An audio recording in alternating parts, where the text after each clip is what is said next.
Before we dive into our topic, you have to know some basics first. Why not? Let's start. What is the nephron?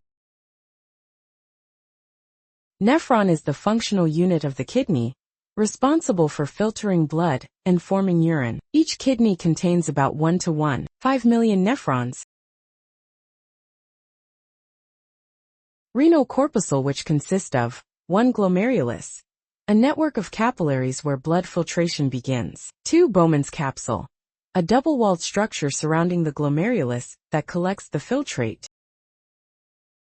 Renal tubule, which consists of 1 proximal convoluted tubule that reabsorbs water, ions like sodium, potassium, chloride, glucose, and amino acids back into the blood. 2 Loop of Henle that divide into descending limb, that permeable to water, allowing reabsorption, and the ascending limb, that impermeable to water but allows sodium and chloride ions reabsorption. 3 Distal convoluted tubule, for further ion exchange, regulated by hormones like aldosterone PTH. What is diuretics? They are medications that increase urine production to remove excess fluid and salts.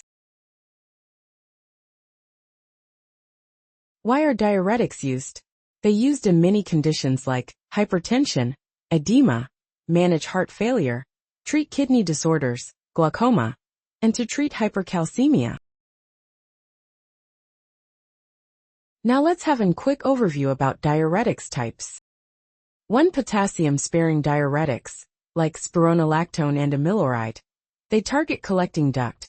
They considered as weak diuretic. They used and prevent potassium loss and heart failure, and may cause hyperkalemia. 2 Loop diuretics, like furosemide and bumetanide. They target loop of Henle. They considered as the most potent one. They used in severe edema and heart failure, and may cause hypokalemia.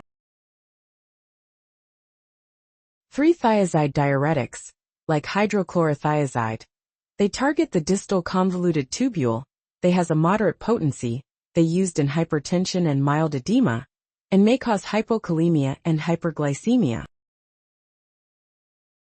For carbonic anhydrase inhibitors, like acetazolamide, they target the proximal tubule, and considered as weak diuretic. They used in glaucoma and altitude sickness, and may cause metabolic acidosis and kidney stones. 5 And finally are osmotic diuretics, a class of drugs which targets glomerulus and promote the excretion of water by increasing osmotic pressure in the renal tubules. Unlike other diuretics, they do not directly interfere with sodium transport, but work by drawing water out of tissues and into the renal tubules for excretion. Their mechanism of action is 1 Freely filtered at the glomerulus, because they are small molecules. 2 Increases osmotic pressure in tubular fluid, because they remain in the lumen and create an osmotic gradient. 3 Inhibits water reabsorption in the proximal tubule and loop of Henle, due to high osmotic pressure. 4 Reduces intracranial and intraocular pressure, by drawing water out of brain and eye tissues. Osmotic diuretics share common structural features that make them highly hydrophilic and freely filtered by the kidney. The general structural formula is where R is a simple carbon backbone like sugar alcohol or small molecule, and OH is multiple hydroxyl groups, which responsible for their high water solubility. And now let's take the general structural characteristics. 1 Small, polar, and highly water-soluble molecules to be freely filtered by the glomerulus and not significantly reabsorbed. 2 Hydrophilic groups like hydroxyl amide, which increases water solubility and osmotic activity. 3 Small molecular size consideration. If they are too large equals poor filtration, and if they are too small equals risk of reabsorption. 4 Non-metabolizable or minimally metabolized to remain in the tubular lumen to exert their osmotic effect. Structural classification and examples. Our first group is polyol derivatives. They are polyhydroxy compounds with multiple OH groups. The TOE examples is mannitol and sorbitol. Both have a 6-carbon chain with multiple hydroxyl groups, OH, increasing their osmotic activity, and the most commonly used is mannitol. 2 urea-based compounds. They are small nitrogenous highly water-soluble compounds due to the carbonyl and amine groups, which allowing easy filtration through the kidney. 3 small glycerol-based compounds. Their 3-carbon backbone with hydroxyl groups acts as a mild osmotic diuretic and used mainly in ophthalmology for reducing intraocular pressure. We use the osmotic diuretics in the following conditions: cerebral edema, acute kidney injury, reduction of intraocular pressure.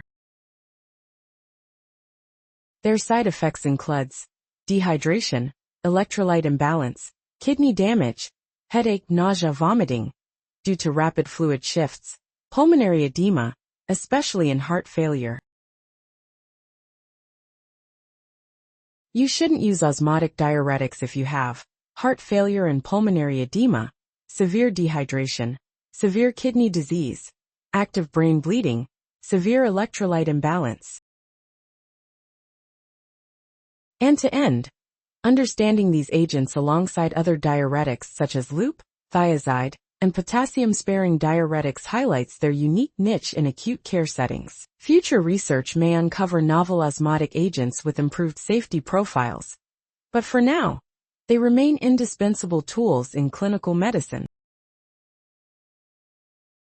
So, now you know all things about osmotic diuretics, why we use them and when, their side effects, when are they contraindicated, their mechanism of the action, structure-activity relationship, and the classification of this class of diuretics.